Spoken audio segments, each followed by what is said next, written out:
मैंने आपको पहले भी कहा था कि आज मैं इतने सारे लोगों से मिली हूँ और जितने भी लोगों ने मुझे बताया कि वो यहाँ आ रहे थे, सबने सबसे पहली बात यही की कि हम आ रहे हैं आशा जी को देखने के लिए। तो आपने देखा कि किस प्रकार का प्यार आपके लिए है। पर मैं शुरुआत करना चाहूँगी आपके जो सफ़र रहा है। आप 8 सितंबर को you're going to be 90, ladies and gentlemen. She's going to turn 90. What a fabulous journey it's been. और आपने हमेशा कहा है कि आप गाना नहीं चाहती थी, आप काम करना नहीं चाहती थी, आप फिल्में नहीं करना चाहती थी, लेकिन फिर भी आशा भोसले ने इतना कुछ कर दिया है, इतना करके भी आप अभी भी रिटायर नहीं हो रही हैं। आप चाहती मैं रिटायर? नहीं, बिल्कुल नहीं चाहते कि आप रिटायर हो। जब छोटी थी तब ये ठीक है, थोड़ा सा can we get the sound up on Asha ji's mic please? हाँ जी बोलिए। मैं जब छोटी थी गाना तो गाती थी, सीखती भी थी पिताजी से, लेकिन इतना ध्यान नहीं था, ना स्कूल में ध्यान था, ना कुछ किसी चीज़ में। वो खेल खेल खेल चाहिए और खाना चाहिए। मलाई बहुत खाती थी मैं। मलाई बहुत खाती थी, अभी खाती हैं कि नहीं? खाती हूँ। मलाई खाती हूँ, दूध बहुत पिया है मैंने, और सब लोग बोलते हैं आजकल दूध नहीं पीना चाहिए, तो मैं तो पी चुकी हूँ। और इसीलिए मैं शायद यहाँ आज हूँ। मुझे लगता है वो मलाई जो है वो काम आई है मेरे। फिर उसके बाद पता नहीं हालात ऐसे हो गए कि मैं गाने लग गई। गाना नहीं चाहती थी, फिर भी गाने लग गई। पता नहीं नसीब क्या चीज़ है, कुछ पता नहीं, अब हमको नहीं पता होता। फिर मैं गाने लग गई, फिर गाती गई, और आज तक गा रही हैं आप? जी हाँ, आज तक गा रही हूँ। बीच में बहुत बार सोचा कि अभी छोड़ दूँ, अभी बच्चे हो गए हैं तो छोड़ दूँ, फिर नहीं, तकदीर ही ऐसा झटका मारती थी कि गाना ही पड़ता था। तो इतना नज़दीक कैसे लूँ मैं, मुंह में डालूँ क्या? जरा आवाज़ बड़ी करिएगा। कैन वी थोड़ा सा, अगर आप ऐसे पकड़ें तो शायद बेटर रहेगा, अगर थोड़ा सा। Can we just increase the audio please for Asha ji's mic as much as possible? हाँ जी, ठीक है। हाँ अभी बिल्कुल। ठीक, बढ़िया। तो फिर से गाने लग गई, फिर से गाने लग गई, और गाती रही हूँ और गाती रहूँगी। गाती रही हैं और गाती रहेंगी। और आज जब हम बात कर रहे थे, आप अब दुबई जाएंगी, अपना जो 90th बर्थडे है वो आप सेलिब्रेट करेंगी एक शो के ज़रिए, और ये 3 घंटे का शो होगा, और आप गाने वाले ना ही सिर्फ अपने गाने, पर आपके जो फेवरेट सॉन्ग्स हैं जो आपने नहीं दर्शाए हैं, आपने नहीं गाए, वो भी आप गाएंगी। So a tribute to the stars, tribute to the performers of all of these years that you've been performing. तो ये आपने कैसे सोचा कि मैं अब तक परफॉर्म करूंगी और अपने 90th बर्थडे को इस तरह सेलिब्रेट करूंगी? हर नामवर आदमी के पीछे कोई ना कोई होता है। जैसे लोग कहते हैं कि मेरी बीवी मेरा एक्सप्रेशन क्या बोलते हैं, एक्सपायर जी, एक्सप्रेशन देती है जी। हाँ, और वैसे मेरा बेटा है जो मेरा बैकबोन है, वो मुझे खड़ा रखता है। नहीं तो मैं कभी का मतलब वो हो जाती थी, नर्वस हो जाती, कभी कुछ होते, वो होने नहीं देता है। और ये जो शो है वो उसी का बनाया हुआ है कि उसकी माँ, उसको मैं इतनी प्रिय हूँ कि उसने बोला 90th बर्थडे कोई गाता नहीं है इस उम्र में, और तुम गा रही हो अभी तक, तो मैं ज़ोरदार शो करूँगा, like Broadway. Like Broadway. Yeah. And that is the tribute that her son, who's here with us, ladies and gentlemen, a big round of applause to him as well. Thank you so much for giving all of us an opportunity to basically see her in action, in live action once again. Asha ji, आपसे मैं ये पूछना चाहूँगी, मैंने आपका एक पुराना interview देखा था, ये 1991 की बात है, और 1991 में आपसे जब पूछा गया था कि आप कैसे देखती अपने सफ़र को, और आपने कहा था मैं जैसे बिल्डिंग की 7वीं मंजिल होती है, उस पे बैठ के देखती हूँ कि एक डिस्पैशनेट ऑब्जर्वर की तरह देखती हूँ कि मेरा किस प्रकार का सफ़र रहा है। आज 90 इयर्स ऑन आप किस प्रकार से अपने जर्नी और अपने सफ़र को देखती हैं? असल में देखा जाए तो ये भी हो सकता है कि अ, आदमी कुढ़ जाए कि कितना मैंने दुख सहा है, कितना मैंने कुछ किया है, ये वो नहीं करके मुझे ऐसा लगता है कि वाह, इतना कुछ पार करके मैं आई हूँ आज, इतना पार करके आई हूँ कि किसी औरत के लिए नारी शक्ति है, शिव है, शक्ति नहीं है तो शिव भी नहीं है, वो शव हो जाता है। तो शक्ति जो है वो हर औरत में है, हर औरत उसको पहचानती नहीं है। अगर वो अपनी शक्ति जान जाए तो वो बहुत काम कर सकती है। मैं आपको बताती हूँ कि मैं पढ़ी लिखी नहीं हूँ। इतने साल मैं सब मेरा कारोबार चला रही हूँ, मतलब बच्चे बड़े होने तक। कितना मुश्किल है कि एक औरत, अकेली औरत, 3 बच्चों को बड़ा करना, उनको स्कूल भेजना, उनके लिए खाना पकाना, उनके कपड़े देखना, उनको क्या संस्कार देने हैं, क्या नहीं करना है, ये सब देखते हुए फिर दिन रात काम करना है। रिकॉर्डिंग जाना है 10 बजे, रात के 2 बजे आना है। ऐसे मैंने लाइफ झेली है। फिर उसमें भी लोगों के, आपको जानती हैं, ताने वाने सुनना, उसको भी हंस के मज़ा लेके ताने सुनना करना, और जैसे इग्नोर करना दुनिया को, ऐसे इग्नोर किया मैंने और मैंने अपना काम करती गई। आपने जो कहा है कि दुनिया वाले तो बोलते रहेंगे, दुनिया का काम है बोलना, लेकिन आपने इग्नोर किया और आपको जो करना था वो आपने किया। आपने शक्ति की बात की और कहा कि सब नारियों में ये शक्ति होती है, पहचानने की थोड़ी बहुत देरी लग जाती है। आपको कब पता चला? क्योंकि आपने कहा you were a single mother, आपने फाइनेंशियली अपना जो थे अपनी इंडिपेंडेंट थी काफ़ी बिगनिंग से, तो आपने ये जो शक्ति थी, आपको कब ये महसूस हुआ कि मैं कुछ भी कर सकती हूँ?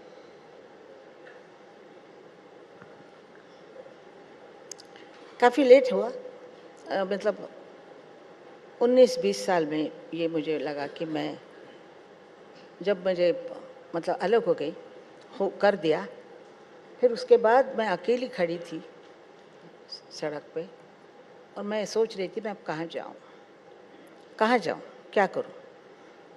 तो एक अपना गला ही अपने साथ है, तो फिर आगे काम चलाती रही और बच्चों को लेके कैसे मैंने क्या ज़मीन, कैसे फ्लैट लिया, क्या किया, काफ़ी लंबा मामला है, तो ये मैं छोड़ देती हूँ। लेकिन मैंने बच्चों को बहुत अच्छी तरीके से बड़ा किया, क्योंकि मैं काम करती थी ही उनके लिए। मुझे अगर कोई पूछे कि तुम किस लिए काम करती हो, तो मैं बोलती थी मुझे पैसा चाहिए, क्योंकि मुझे बच्चों को बड़ा करना है, सिर्फ गाने से खाना नहीं मिलता है, तो मुझे पैसा चाहिए था, क्योंकि पैसा बिल्कुल नहीं था मेरे पास। तो पैसे के लिए मैंने काम किया, जो काम मिला वो करती गई। इस बेटे के बाप ने मुझसे कहा था कि दाने फेंकते जाओ, कभी ना कभी पेड़ आएगा ही आएगा, कोई ना कोई पेड़ आएगा, ये उन्होंने कहा था। और एक बात कही थी कि अगर खाना नमक के बगैर हो तो नमक के बगैर खा लेना, लेकिन पड़ोस में जाके नमक नहीं मांगना। तो ये 2 चीज़ें मैंने संभाली। उन 2 चीज़ों से मैंने किसी के सामने कभी भी हाथ नहीं फैलाया, काम के लिए भी नहीं हाथ फैलाया, और काम करती गई। बस मैं बोलती थी कि पैसा मिले चाहे नहीं मिले, मैं गाऊंगी ज़रूर, कोई ना कोई पेड़ ज़रूर आएगा। तो ऐसा ही हुआ, कोई ना कोई अचंभे से गाना चल पड़ा और फिर आशा भोसले सबको पता हो गई।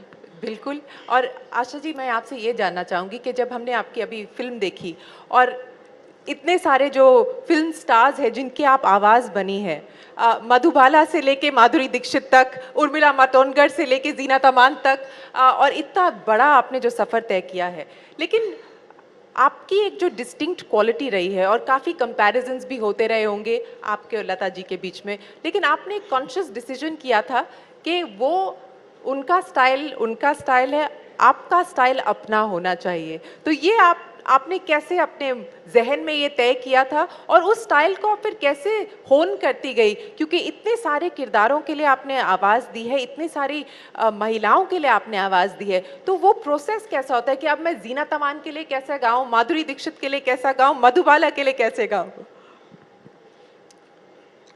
बचपन से हम बहनों की आवाज़ एक थी, तो मैं अगर उसके जैसा ही गाती तो मुझे कोई नहीं बुलाता। वो अगर बोलते कि जी लता है तो आशा का क्या काम है, आशा तो इतना अच्छा नहीं गाएगी लता जितना गाती है, ऐसे तो लोगों में होता ही है। तो हमारे में कहावत है कि नकटं व्हावं पण धाकटं होऊ नये, मतलब नकटा होना अच्छा है लेकिन छोटा होना, बहन छोटी बहन जो होती है ना उसको हमेशा छोटा गिना जाता है। तो ये हमेशा से हुआ है। तो मैंने अपनी स्टाइल बदल दी, कहा कि दीदी जैसा नहीं गाना है, दीदी जैसा उसको नकल नहीं करनी। आज बहुत नकलें होती हैं उनकी, तब से लेके नकल हो रही हैं। तो नकल नकल होती है, असल असल होता है। तो मैंने अपना असल बनाना चाहती थी। मैं आशा भोसले अपना नाम कायम करना चाहती थी। तो इसलिए मैंने अलग अलग देशों के गाने सुने, अलग अलग इंग्लिश बोलते हैं, इटालियन, स्पेनिश, कोई भी मैंने ये संगीत छोड़ा नहीं। और मैंने सुनती गई और अपने आवाज़ को चेंज करती गई, अपनी भावनाओं को उनको देख के सोचती थी कि ये कैसे गा रही हैं, ये कैसे करना है। ऐसे करते करते फिल्मों में मैं वही करने लग गई और लोगों को कहा ये बहुत अच्छा स्टाइल है, ऐसा कोई गाता ही नहीं है। और ये बहुत अच्छी बात हुई कि मेरे स्टाइल का गाना कोई भी नहीं गा सकता था उस वक्त, तो मुझे अच्छा लगता था। लोगों ने काफी ट्राई तो किया है लेकिन ट्राई तो सब करते हैं और उसमें कोई तकलीफ नहीं है। अगर कोई अच्छा कुछ करना चाहता है, अगर वो नकल भी करता है तो अच्छे के लिए करता है। मुझे इसमें कुछ नहीं है, मेरी जलने की आदत नहीं है। हाँ। कि ये ऐसा हुआ तो वो मुझे चाहिए, ऐसा वैसा, वो नहीं है। मुझे ऐसा लगता है कि जिसके नसीब में जो है उसको मिलेगा। मेरे नसीब में था, मुझे मिला कि नहीं, क्योंकि मेरे नसीब में था। मैंने मेहनत की, बहुत मेहनत की, मैंने बहुत दुख काटे हैं, लेकिन मिला मुझे। ऐसे सुंदर बच्चे मिले, ऐसे सुंदर पोता पोती वगैरह मिले हैं, सब अच्छा है। मुझे जलन नहीं किसी से। मैं खुद ही बोल रही हूँ, मैं बड़ी दिल की औरत हूँ कि मैं अगर चाहूँ तो मेरा प्रेशस चीज़ वो होगी ना, मुझे मालूम है कि इससे मेरा बहुत नाम होने वाला ये है, वो मैं उसको छोड़ के आ जाती हूँ। मैं इतनी बड़ी ईगो नहीं है। ईगो नहीं है, ईगो नहीं है, इसलिए मैं लोगों को बहुत पसंद हूँ। लोग मुझे गाने से ज़्यादा पर्सन से पसंद करते हैं। आशा भोसले मैं कैसी हूँ वैसे उनको पता है कि ये बहुत साफ बोलने वाली औरत है, ये सबसे मिलनसार है, सब है, वो उनको पसंद है। मैं इसलिए उनके घर की सदस्य बन गई हूँ। गाना सुनते हैं वो, गाने से मेरे को पहले जाना है, लेकिन बाद में घर का सदस्य बना लिया है। बिल्कुल घर का सदस्य है। और I think you are the subconscious of the nation. अगर हमें प्यार हुआ किसी से तो आपका गाना मन में आता है, दुखी हुए तो आपका गाना मन में आता है, जो भी एक इमोशनल जो जर्नी होती है हमारे जहन में, आपके गाने तो ज़रूर याद आ जाते हैं। लेकिन आशा जी, मैं आपसे ये पूछना चाहूँगी, आज आपकी ग्रैंड डॉटर यहाँ पे है, she is also attempting to get into the music business and आप उनसे क्या कहती हैं जब आपकी कॉन्वर्सेशन होती है, वो कहती हैं कि उन्हें भी आपके जैसे बनना है और आपकी जैसे सफ़र करना है, तो आप उन्हें क्या कहती हैं? वो मेरे से बहुत ज़्यादा टैलेंटेड है। आपसे ज़्यादा टैलेंटेड है? क्योंकि वो कथक डांस 5 साल से सीखी है, उम्र की 5 साल से। वो कथक में एकदम ठीक है, मॉडर्न डांस में भी अच्छी है, एक्टिंग भी करती है, गाना भी गाती है, तो मुझसे ज़्यादा उसमें है। बिल्कुल सुनेंगे। I heard you. I'm walking up to her because this is your grandmother has said that you're as talented as her. आज तुझा आवाज चांगला नाही, गाणं गाऊ नकोस.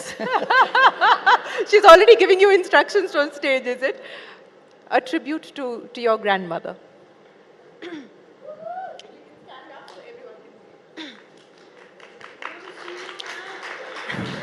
नमस्कार। तो ये गाना एक्चुअली मेरे ग्रैंड आंट लता जी का है और ये भी मेरे दिल के बहुत करीब है क्योंकि इन दोनों से कोई कनेक्शन मिल जाता है फिर। अजीब दास्तां है, कहाँ शुरू कहाँ ख़त्म, ये मंजिलें हैं कौन सी, ना वो समझ सके न हम, ना वो समझ सके न हम। Thank you. Thank you so much for being such a sport. Asha ji, पास हो गई? अभी अभी उसको तराशना है। तराशना है। आप अभी भी रियाज करती हैं, रोज रियाज करती हैं? जी बिल्कुल। कितने घंटे करती हैं आप रियाज? मैं जब मन में आए, जब जैसे वक्त होता है ऐसे बैठ जाती हूँ। रात को 12 बजे भी बैठती हूँ और सुबह 7 बजे उठती हूँ, कभी 5 बजे उठती हूँ। मेरा ऐसा बंधन नहीं है कि मैं अभी सुबह ही करूँ या रात, कभी भी बैठती हूँ। हाँ। मेरे नौकर बहुत तंग आ गए मेरे से। जब देखो गाती रहती है, जब देखो ताने गाती मारती रहती है। पर ये मैं आपसे पूछना चाहूंगी, आप एक थोड़ी रेबेलियस भी रही हैं। आप बहुत रही हैं, बहुत रेबेलियस रही हैं कि आपकी मम्मी ने कहा था कि बाल नहीं काटने चाहिए, लेकिन आप जब बचपन में आप खुद ही गई और बाल कटवा के वापस आ गई। 13 साल की थी 13 साल की थी। और नाना चौक में कोई उस वक्त, तो आज से कितने साल पहले, मतलब 44-45 की बात है, तब तो औरतों के लिए कोई दुकान होता ही नहीं था बाल काटने का, कुछ नहीं था ना। अभी जैसा है सैलून वालून। तो उस वक्त मैं बाजू में एक क्रिश्चियन आदमी का दुकान था, डेबेलो करके, उसके दुकान में सब आदमी लोग बैठे दाढ़ी वाड़ी कर रहे थे, तो मैं जाके अपने बाल कटवा के आ गई। माँ ने इतना मारा है मेरे को, बहुत मारा है। मैंने कहा आ जाएंगे बाल, तू क्यों मारती है मेरे को। और उस टाइम सभी लोग वाइट साड़ीज पहनती थी, लेकिन आपने डिसाइड किया था कि आप कलर पहनेंगी। मुझे अच्छे लगते colour, light pink, baby blue, जैसे स्काई होता है, ऐसे कलर बहुत अच्छे लगते हैं और मैं पहनती थी। लेकिन हमारे घर में सब दीदी वगैरह सब सफ़ेद पहनते थे, बॉर्डर वाली साड़ी। तो Asha Bhosle is a colourful personality. जी हाँ। और आपसे ये मैं पूछना चाहूँगी कि आपका जो आपके साथ जिन्होंने गाया है, 900 गाने गाए मोहम्मद रफ़ी साहब ने आपके साथ, और आपके फेवरेट सिंगर रहे हैं। एक अगर कोई गाना हो जो आपके सफ़र को कैप्चर करता है, वो बताइए। जो आपका कोई फेवरेट गाना हो, या जिससे आप अभी भी इंस्पायर होती हैं, जिसको आप सुन के मूव होती हैं। कोई भी गाना। वैसे मेरे किशोर से ज़्यादा आप किशोर जी का याद? इतने गाने एकदम से कोई याद नहीं आता है, तय करना चाहिए, पहले लिखना चाहिए।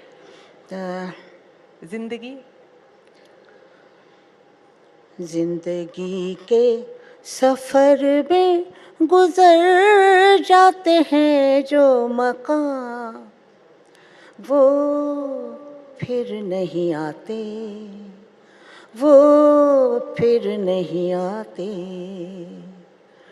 जिंदगी के सफ़र, गला जरा, जिंदगी के सफ़र में गुजर जाते हैं जो मकाम, वो फिर नहीं आते, वो फिर नहीं आते। Asha ji, thank you so much. Ladies and gentlemen, we have to do this for Asha Bhosle. She turns 90 on the 8th of September. Can we all sing a very happy birthday to her in advance? Ladies and gentlemen, happy birthday to you. Happy birthday to you. Happy birthday, dear Asha ji.